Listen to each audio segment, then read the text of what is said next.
এখন যদি মাননীয় জনাব তারেক রহমান সাহেব সিদ্ধান্ত দেয় যে নারায়ণগঞ্জে 5টি আসন ঘোষণা করার কথা ছিল, যদি প্রথম ঘোষণা করত তার নারায়ণগঞ্জ 4 করত গিয়াসউদ্দিন সাহেবের, এইটা দরকার ছিল। আমরা এত নেতাকর্মী অশান্তির থাকতাম না, আমাদের মনের মধ্যে কোনো শান্তি নাই, আমরা কিন্তু অনেক অশান্তির মধ্যে আছি। আমরা এখন কি দেখতে পাচ্ছি, কিছু কিছু প্রার্থী আছে তারা আমাদের সাথে কাজ করেছে সত্য। কারা এরা? তাদেরকে আমরা চিনি। আমাদের থানা বিএনপির প্রেসিডেন্ট শহীদুল ইসলাম টিটু গ্যাস ভাইয়ের নেতৃত্বে কাজ করেছে, আমাদের মকসুদ রনি আমাদের গ্যাস ভাইয়ের নেতৃত্বে কাজ করেছে, মাকসুদুল ইসলাম রাজীব আমাদের গ্যাস ভাইয়ের নেতৃত্বেই কাজ করেছে। যারা এখন নমিনেশন চায় তারা কিন্তু আমাদের এমপি গিয়াসউদ্দিন সাহেবের নেতৃত্বেই কাজ করেছে, তাই না? তো এখন আমরা এমন নেতা আমাদের এই আসনে চাই না যারা বিপদের দিনে আমাদের ফেলে। শামীম ওসমান বলছে খেলা হবে, লন্ডন চলে গেছে পলাইয়া, এরকম নেতা আছে না? এখন আইসা যদি বলে 200 কোটি টাকার বিনিময়ে নমিনেশন আনবো, 500 কোটি টাকার বিনিময়ে নমিনেশন আনবো, এই সমস্ত নেতা আমরা চাই না। আমরা এই সমস্ত নেতা আমাদের দরকার নেই।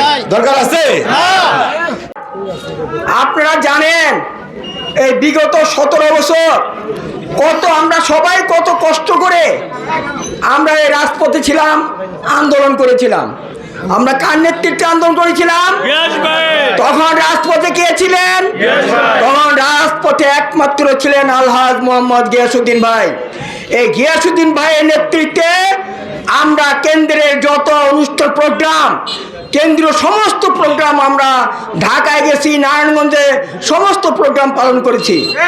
ভাইরা আমার, তখন আপনারা কাকে রাজপথে দেখেছেন? তখন একমাত্র গিয়াস ভাইকে নারায়ণগঞ্জের 4-এর রাজপথে দেখেছেন। এখন অনেকেই নমিনেশন চাচ্ছেন।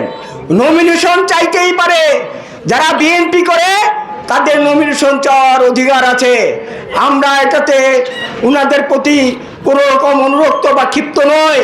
কিন্তু কথা হলো, যিনি নাকি বলেছেন ফতুল্লা থানায় আন্দোলন সংগ্রাম করে কি হবে, ফতুল্লা থানা আন্দোলন সংগ্রাম করে কি হাসিনাকে নামানো যাবে, কাজেই ঘরে বসে থাকো, এরকম কথা কেউ কেউ বলেছেন।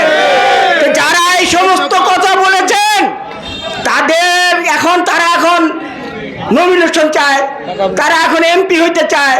তা আমরা তো ভাই তাদেরকে পাই নাই, দুর্দিনে পাই নাই, আমরা কি করে তাদেরকে সমর্থন করি?